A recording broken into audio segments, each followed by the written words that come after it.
Hey guys, it's Josh, and welcome back to the Not So Bad Bachelor Pad, your favorite podcast for learning how to balance between being a functional adult and a raging dumpster fire.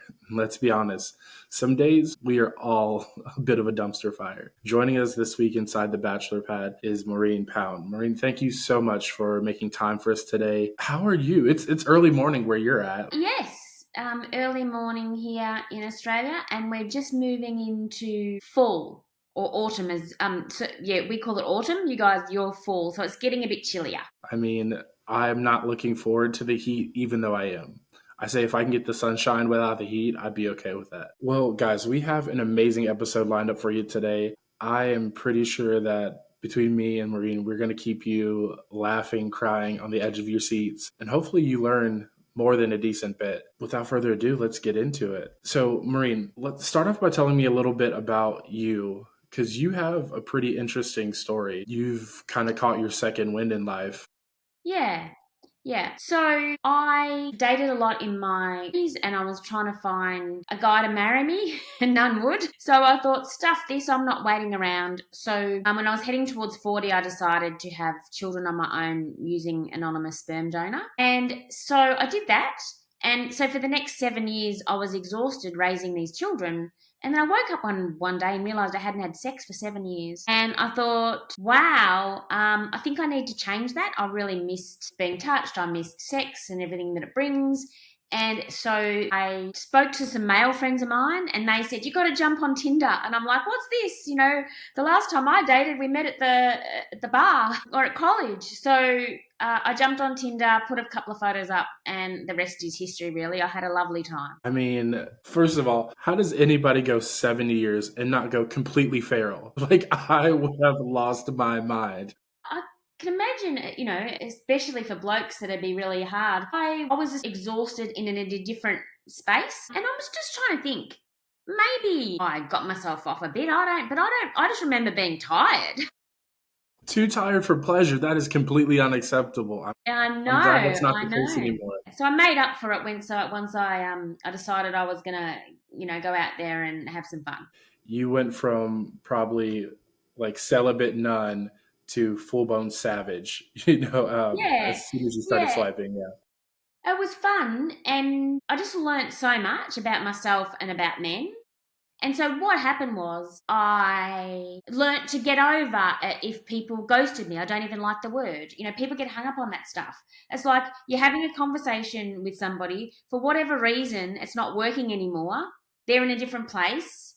And I'm just like, okay, that's cool. Next. People sometimes get a bit hung up on, she's done me wrong or whatever. And the same, for women. So I just started just going, this is fun. I'm learning, and I'm not trying to find the man of my dreams. So it took the pressure off as well. I mean, I could imagine. Let's be honest. We all know nobody's really looking for love on Tinder. We're looking just to find a bit of relief so we can get that post swipe clarity, and then we can focus on actually finding a healthy, sustainable relationship. Yeah. Although, Josh, a lot of people, not a lot, there's some stats around the fact that quite a few people have found love on these dating apps. So I think that's quite interesting. The other thing that I find really interesting about the stats around men is that older men especially don't like being alone. So it's like guys go on this journey and they fuck around or whatever, and then they get to a point where it might be a turning point in their life where they're like, right, I really want someone. And I think when they get that mindset, then they're often quite successful. As I'm kind of launching into my 30s, I'm at the point where I don't mind going on a casual date, but I am starting to think long term or like end game. How many more dates? That's the real question. How many more first dates do I have in me? I was like, the Yeah, number is not large. I'm getting to be tired. So I yeah, was like, listen here, we're gonna pick somebody here soon, and we're just gonna ride it out. yeah, yeah. And I like that comment about how many more first dates have I got in me, because what I ended up doing around that is I'm like, how can I fit them into my life more than actually, okay, we're going to have this date. So I like walking a lot. So I started having walking dates. So it didn't feel like, it's like I was going to go for a walk anyway. Do you Right. want to join me? And it just took that pressure off.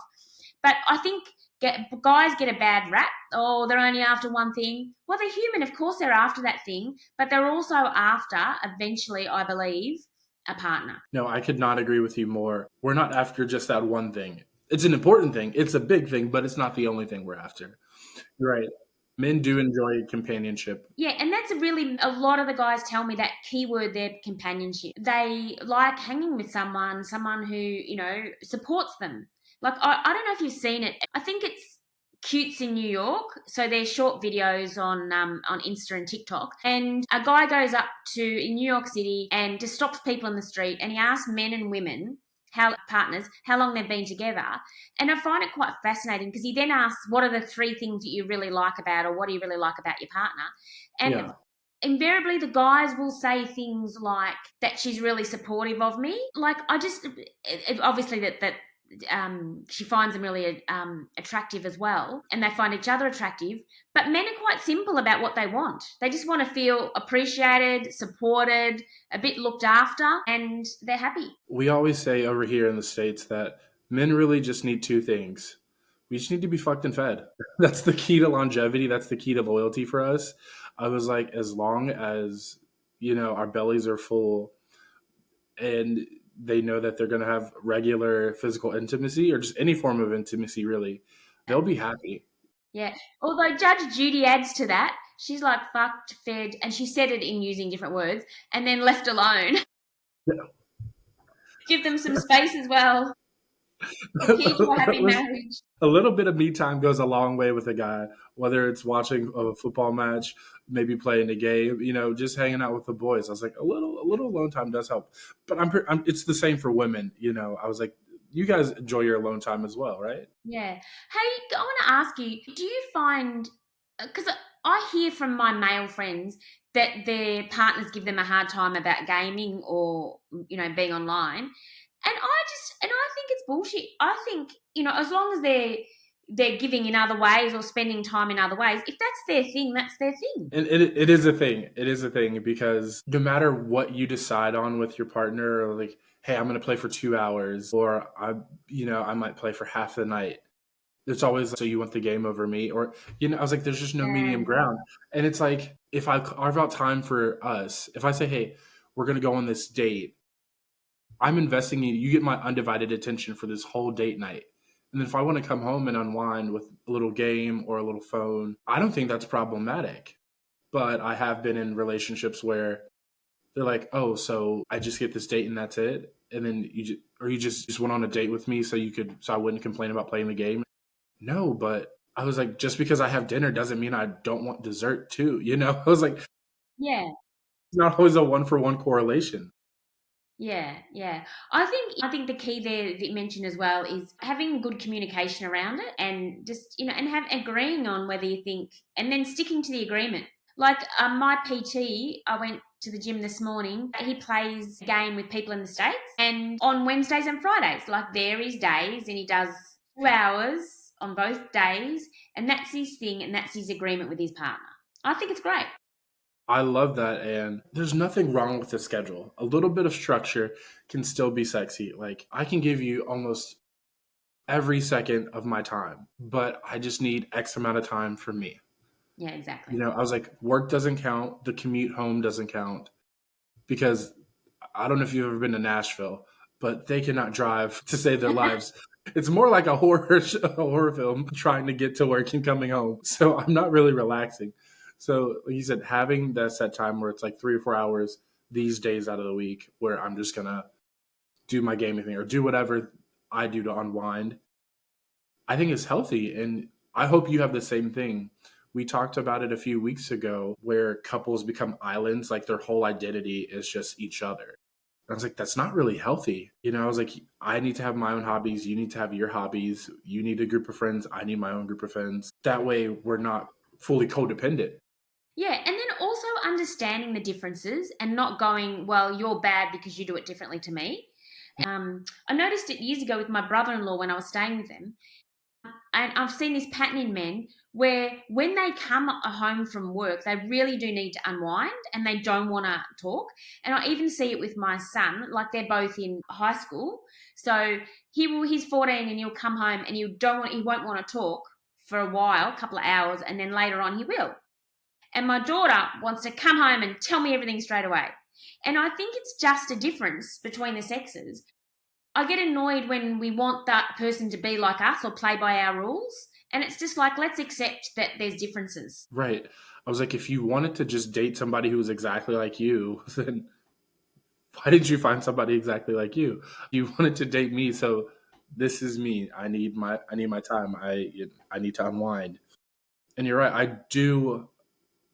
I do see that a lot. Like even with my partners at work, who like the women I work with, when something happens or like as soon as I get there, they need to tell me everything that's happened since the 12 hours since I've seen them. And I was like, I just got here. Like I was like, can we just like 1 second? Like can I actually just actually arrive here mentally and then you can tell me you can catch me up on your life, you can catch me up on your day. Oh, well, you sound like a good friend. I try to be, because whenever it's my turn and I need to unload, I was like, I have some time stored up.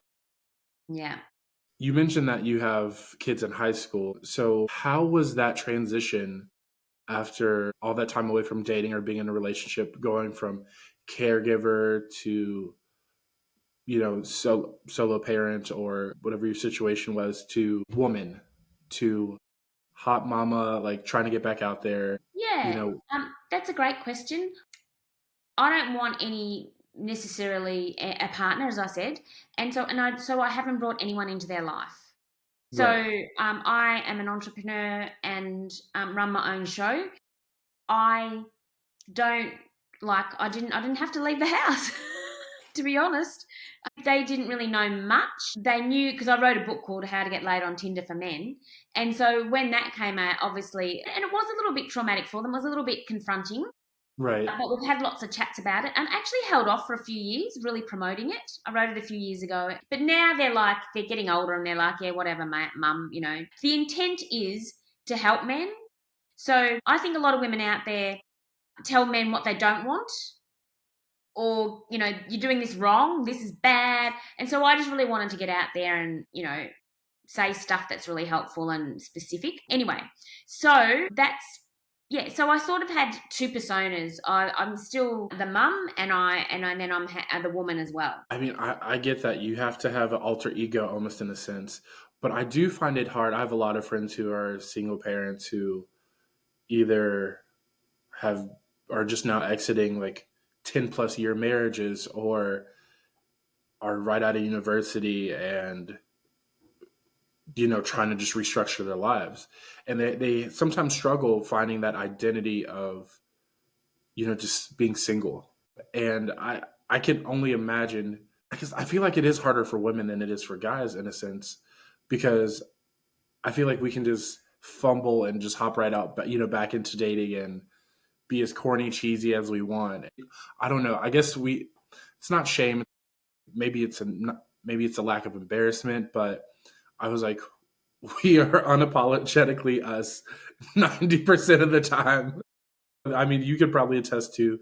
I don't know if guys over there have like the photo of them with the fish in their hand or just like the standard guy pose. But I was like, they don't always put a lot of thought into it. They just kind of be like, this is a picture with me in it. I'm just gonna put it up there. Yeah, and then I'm going to put it with my underpants or my jocks in the background of my messy room with my Yeah, bourbon cans on the ground, and they wonder why they don't get any matches. Yeah, and I think it's a real shame because there's all these stats out there going, oh, the 20% of men get all the matches and it's unfair and whatever. I'm like, you could make a few tweaks, put some decent photos, and actually ask a woman a few questions, say something to her rather other than she's hot, and you might just get lucky. But back to your question or about the persona thing, just because I didn't put myself out there and I didn't have sex for 7 years, I'm a real people's person and I love men and I've always loved their energy.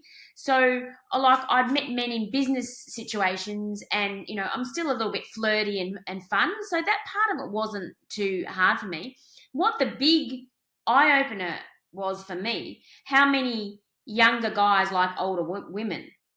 It's just crazy because I am a little bit cruisier than I was when I was 25 or 30. I say it as it is. They know where they stand. There's like, it's just a bit easier, I think. One thing about men, if you bachelorettes listening, don't take anything else away. We are so simple. We don't like playing games. And that's the thing. That's the reason I date older women is because you're solid in your identity, you know what you want, and you're not afraid to ask for it.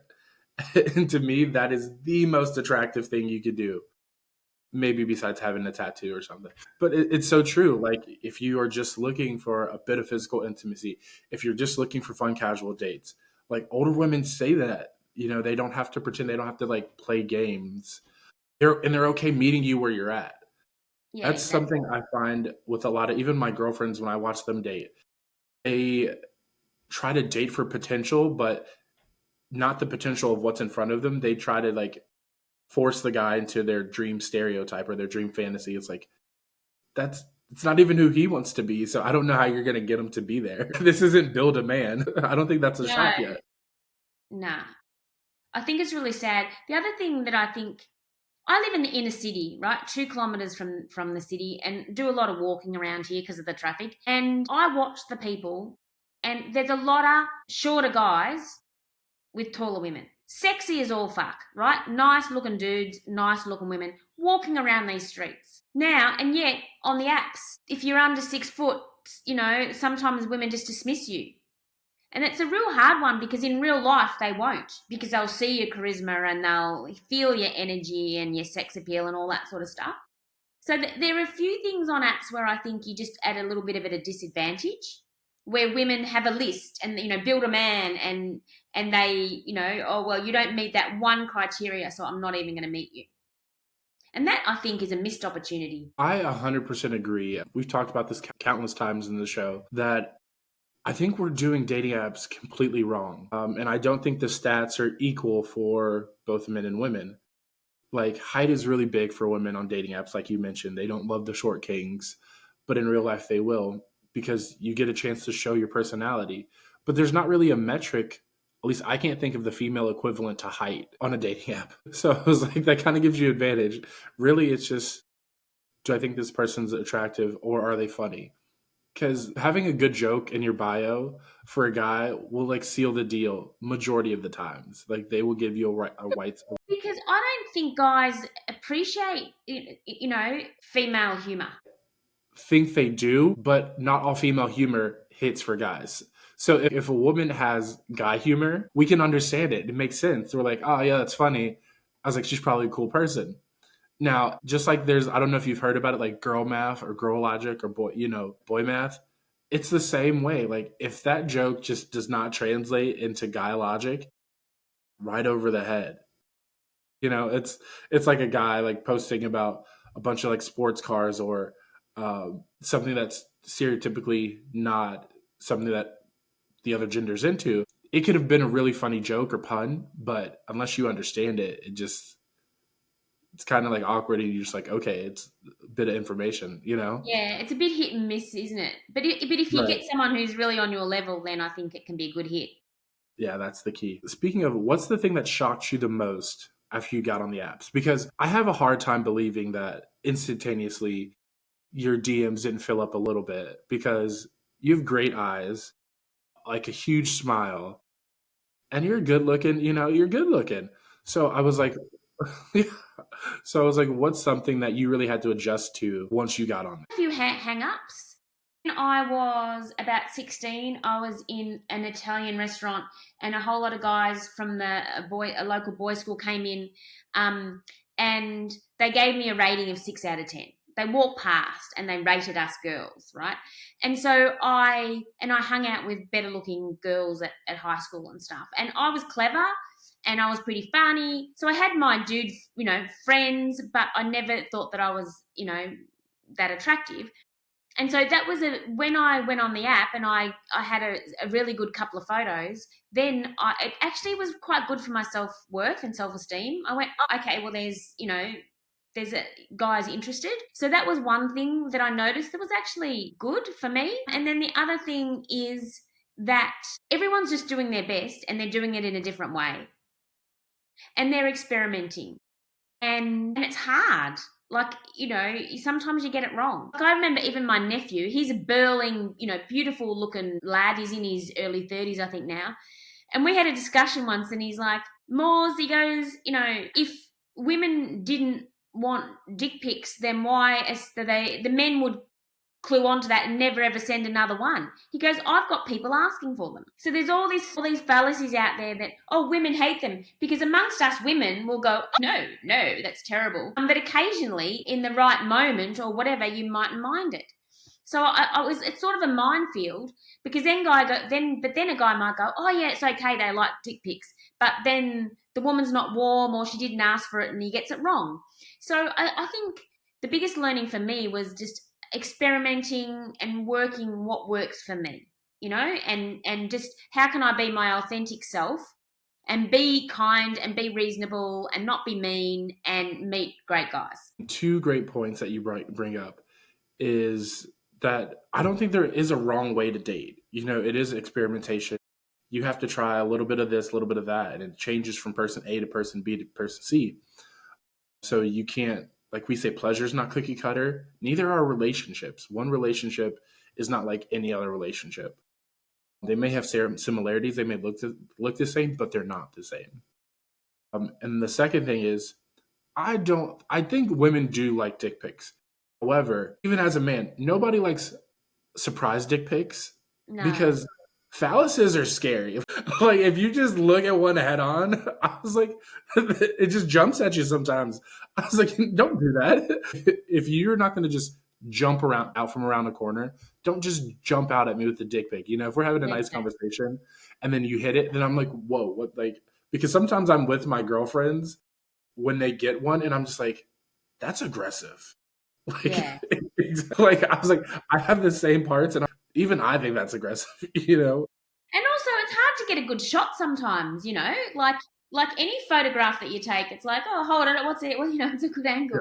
Except I think women also have this. I say this, they have it a little easier. I don't think I've ever met anybody who's been mad at a pair of tits, no matter like how they look. You just can't be. It's Yeah. just something about them that just makes you happy. Yeah. Hey, can I tell you, Josh? The thing is, I probably wouldn't send any tit pics anymore, but I did it some, early on and stuff. Anyway, and I was chatting to this guy because I like my boobs, and I sent him a shot of my tits, and I sent it to a client instead of him on the phone. And when it's going and you can see it, you're like, so I had to ring him. I had to ring him straight away and go, because they both had the same name. I'm like, look, you're about to receive a photo of me. Luckily, I had a pretty good relationship with him. And he's like, oh, I'm just having lunch with my girlfriend and, whatever. I said, could you please delete that as soon as it comes through? You don't even have to open it. Like, just see it's a message from me and just delete it. Yeah. Do you know how like you think you should say something and then you actually hear it in your head and you're like, maybe I shouldn't say that? Yeah. I just had that moment in my head.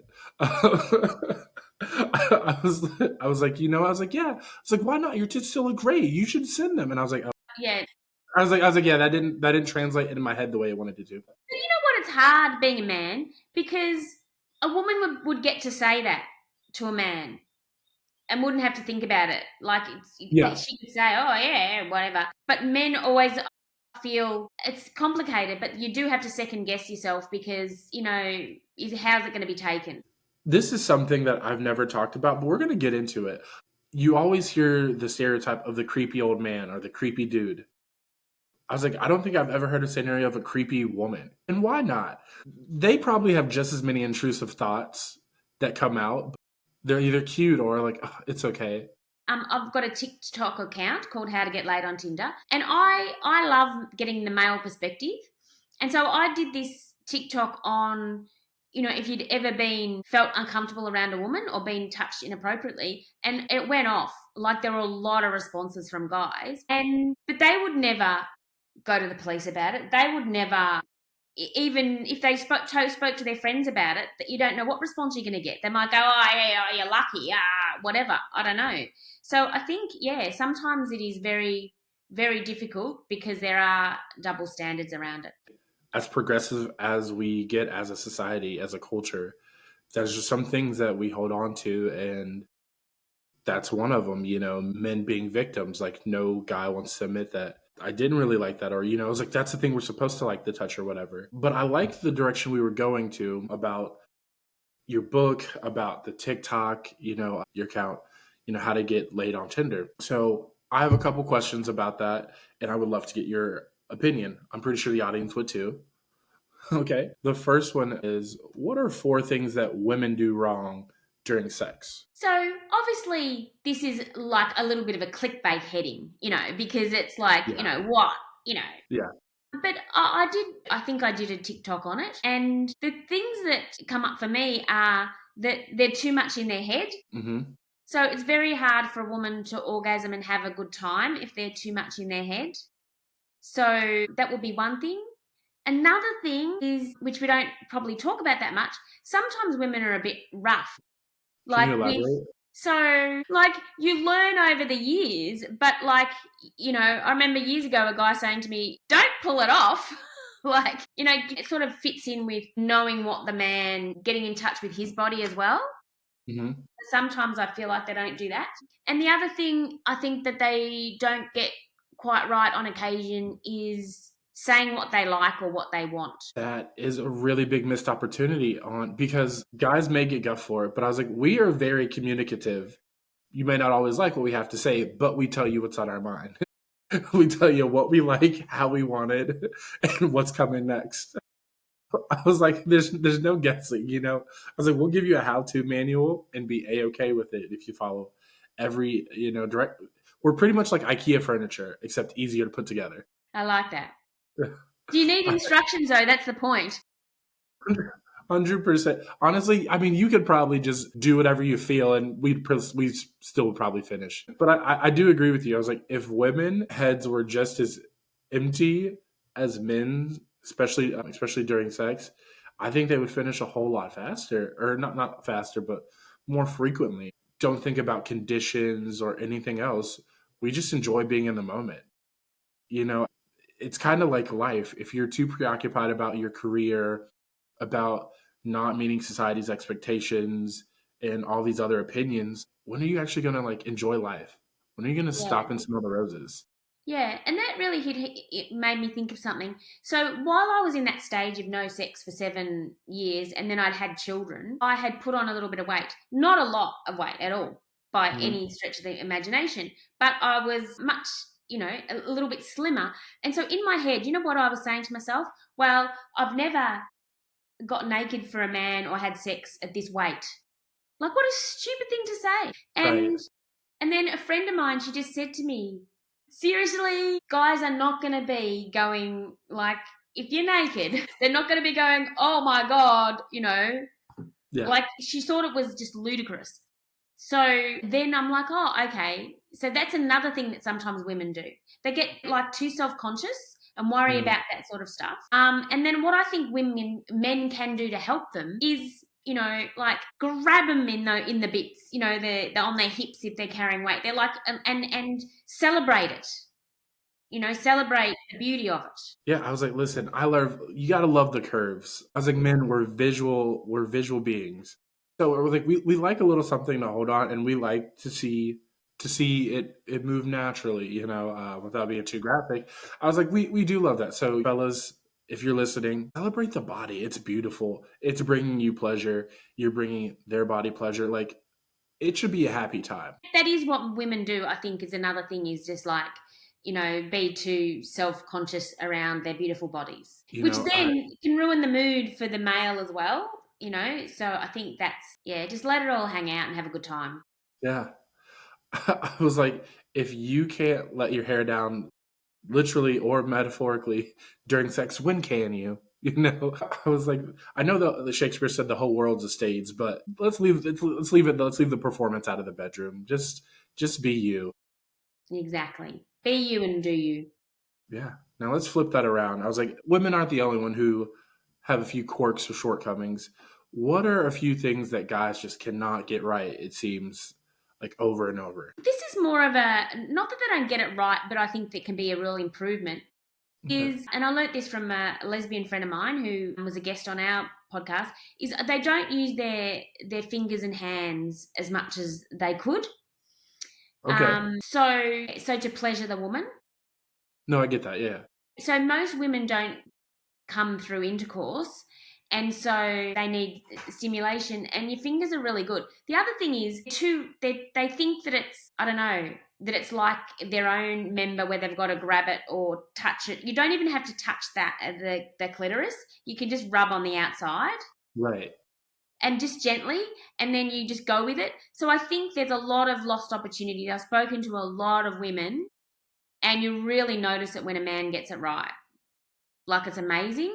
So yeah, that would be one thing, would be using their hands that way. I mean, I'm glad you brought that point up because we are in the middle of Masturbation May when we're recording this episode. Hopefully, it's still Masturbation May when this comes out, so everybody can be a part of it. But one thing I encourage my clients to do is every May we have a 30-day challenge where it's kind of also to help with like people with like porn addiction, but just reconnecting with the body is the most important part of it. And I encourage people to use your hands. Besides just, aggressively choking your member, you have a whole lot of mass around that. So, try different levels of roughness or caressing things, different speeds, different areas. I feel like when you get to learn your body, you can help other people learn your body and experience more pleasure. You're more exploratory and inquisitive when you're with a new member. And then also, for couples who do it, I love mutual masturbation because I feel like if you show me how you like to be touched, that just gives me ideas on, yeah, I know how to touch your body and I know how I can incorporate our bodies together. And I feel like that really addresses that last issue that you brought up. Yeah, and then also, because I remember thinking sometimes, like, if a guy finished himself off or whatever, well, didn't I do a good job or whatever? And then I'm like, no, actually, it's all part of it, and it's quite nice to be, laying next to each other and getting yourselves off, but also touching each other at the same time. And there's all different iterations of it, and yeah, I think it can be really lovely and good fun. Agree. We always have a saying where I come from is, you know you better than anybody else. So, like, of course, I'm going to make myself finish the best or finish regularly. It's Yeah, nothing to do with you. I was like, it's reliable. I just spent 30 years with it. So after all that time, I can't get the job done. You know each other well, yeah. Yeah, we go way back. That's all that is. And it's the same for, women too. Sometimes guys don't have the stamina to make it to the finish line. So they have to find other ways to get there as well. Yeah, exactly. It's just a practical thing. Dating's not just on dating apps anymore. It's on all social media. So do you remember the first like message you got once you got in the apps, or the first time somebody slid into one of your DMs? This guy was hyper. He was funny. I think he was a bit of an emoji king. Let me tell you, I was like jumping, bouncing, whatever. Yeah. Sounds So that, younger. I think he was the first ones that I remember. The ones that are not very memorable are the hey, Yeah. how are you? And because it's just like, oh, what do I answer? I've got to give the guy a bone. I don't even know what to say. I've got to start it. You're giving me the job to do. So I really like the messages where they are just a bit quirky or different. It doesn't have to be rocket science, but even I remember one guy, it was a Wednesday, and he's just like, hey, happy hump day. And it was fun. It's like, oh, you've got my attention. So some other good ones that I've really liked, or especially my business partner lifts weights, and she's quite strong, and so she likes it when guys say something like, "Wow, like you look really strong," because it's more. And she's got another one where she's in a red bathing suit playing pool, and she looks hot, but she prefers to get comments about the strong one Hmm. because they're seeing her more of what's important to her in her life rather than just how she looks. So even though she obviously that's nice too, but you get a lot of hey sexy or whatever as well. And so if you get it all the time, it has less impact. Whereas if someone actually sees you as a person, even if it's just that they want to have sex with you, it's sexier and it's more interesting. Another thing that my friend does is she wants the guys to read her profile. So she says, and when you write to me, make sure you mention green frogs. So, That's a really big thing. yeah, yeah. So she will write to them, and some of them do it really creatively, and that's sexy as well. So it doesn't have to be hard, but something better than the memorable ones have been, something other than how are you? No, I get that. One of the biggest things that I learned and I try to emphasize when I'm working with some of my younger male clients or just any of my male clients and we have to do a profile refresh is say you have no words in your bio, which is a big no-no, but say that happens. I was like, you need to start curating the pictures that you select so that people can at least start conversations. So you're not getting a bunch of haze or no responses. I believe that you should be able to tell at least a couple things people are interested in based on their profile picture. Yeah. Besides the fact that you like to drink or you're outside. I was like, okay, are you outside? Are you hiking? Are you just going for a walk? Are you playing with dogs? Like, what are you doing? Like, be mindful of like the pictures you're taking or the pictures you're putting up there because that's the first way people get to know who you are. And then for the love of everything that is sexy, please put a bio, guys. Like, because we get knocked for mindless swiping, but sometimes women don't have a choice because you don't put anything in the bio or you just give them scraps. Like, they have nothing to go on to start a dialogue. So, those are the two biggest things that I look for when I'm swiping. I try not to do the mindless swiping, or if I do, if we match, I have to go back and make a study guide to be like, okay, what did I actually agree to? What was I getting? What am I getting myself into? Yeah, yeah. And look, women do it sometimes too. They'll just go, we're human, go on the looks as well. But the thing with the bio is you've got to be careful. At least put a bit of effort into it. Because if you can't spell or can't write very well, just get a girlfriend to help you write one line or something. Just don't have something there to turn a woman off. That really is it. Like, I would be lying if I didn't say I've had my friends write my bio a time or five. Because once again, who understands how girls think better than a girl? It's I guess that like having a girlfriend was the original chat GPT because you would tell them like what you would write and they'd be like, okay, don't say that. Here's how it would make sense, or here's how it translates to women. And I was like, oh, that makes sense. See, I was like, that's a lot better. Yeah. And women like the confidence without the arrogance. So they like the confidence with the, like, you need something in there that's a tiny bit humble or like, self deprecating or, maybe that's more in Australia. I don't know because it's really part of the culture. But I'm attracted to someone because then you can trust them. If they say, or even one, please rescue me now before I get sent back to the old country to, by my nonna, like, something around, my grandmother wants to find me a wife or, just something that makes you human and not just beating your chest the whole time. It's those little bits of authenticity that I find usually go the farthest. I tell people you have to know what type of weird you are and lean into it. Because 9 out of 10 times, your quirkiness that nobody else can replicate, people think it's cute or at least get a couple laughs and maybe get you to a first date. Josh, I love that, lean into your quirkiness. We'll first work out what it is because also you don't need 10 million. Like it's like going wide or deep. Go deep. Go be authentically you and people won't like it, but some people will. I mean, who doesn't love going deep? No, but that kind of brings us into a part of the show that I love, and that is our quickie questions. Just first thing that comes to mind, just lightning round almost. Okay. Sounds fun. What do you think is sexier, confidence or chemistry? Confidence. Okay. What's the first thing you Googled before you downloaded any apps, dating apps? Reviews. Really? I would have never thought. Okay.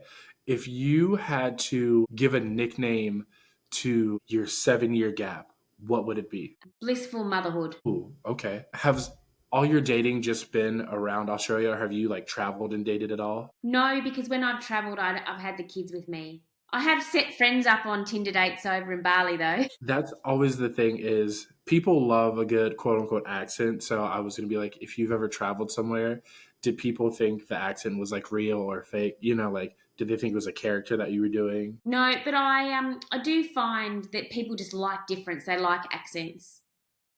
They do. Like when I was in the States, they're all so kind and lovely.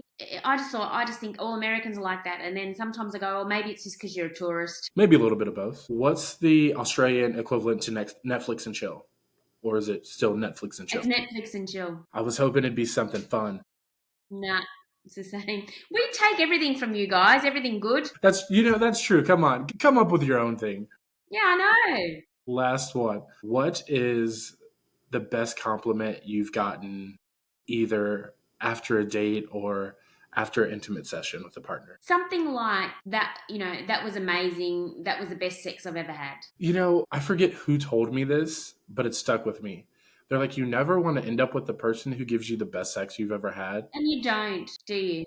You don't. Because usually they're emotionally not stable or like a good fit for you.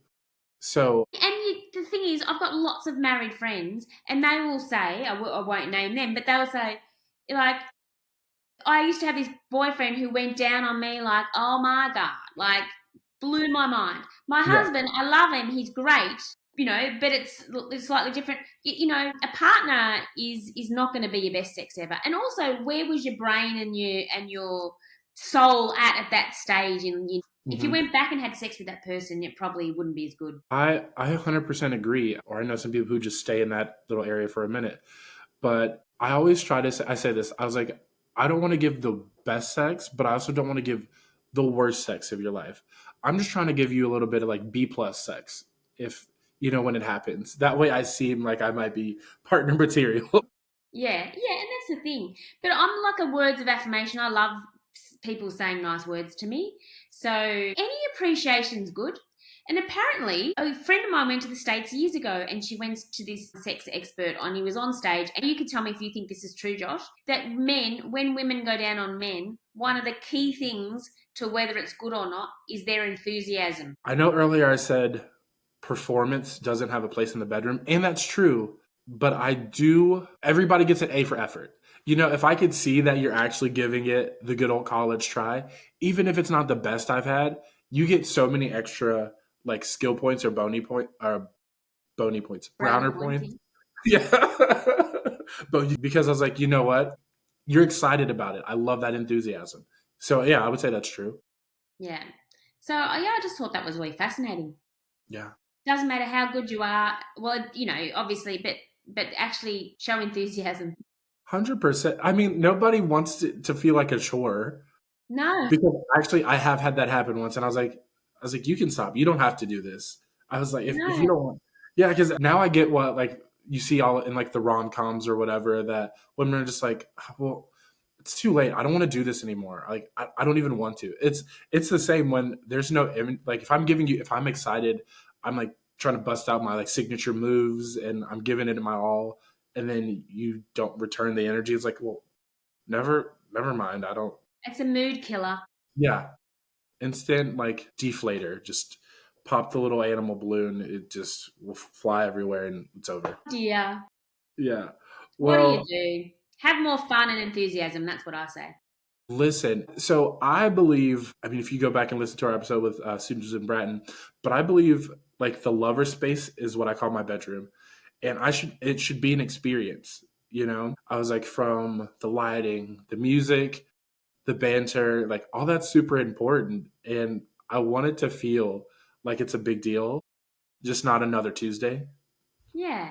Yeah. It sounds like you make your whoever you're with feel important, which I think is great.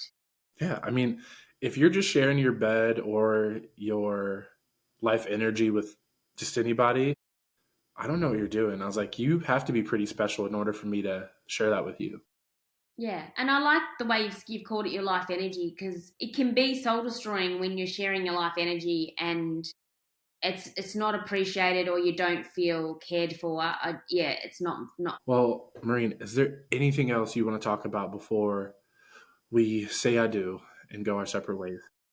I've loved chatting to you, Josh. If anyone is interested in hearing my podcast, which is called How to Get Laid on Tinder, we've got a website, howtogetlaidontinder.com as well. So you can buy my book either through Amazon or if you want an old-fashioned hard copy. I just wanted to say that I think men are beautiful and add so much value to the world. And if you are feeling a bit down and out, I think that it's good to show yourself some self-love and be kind to yourself and be kind to those around you. I mean, that's beautiful, and I couldn't agree more. Like I said, thank you so much for making it to the end of another episode of the Not So Bad Bachelor Pad. Make sure you go down, click one of the many links below to either get her book, check out her podcast, or get some dating tips. Because I don't know about you, but every bachelor out there, I can guarantee, has learned at least one new cool fact today about how to level up their dating games. I will see all you amazing people next week on another new episode.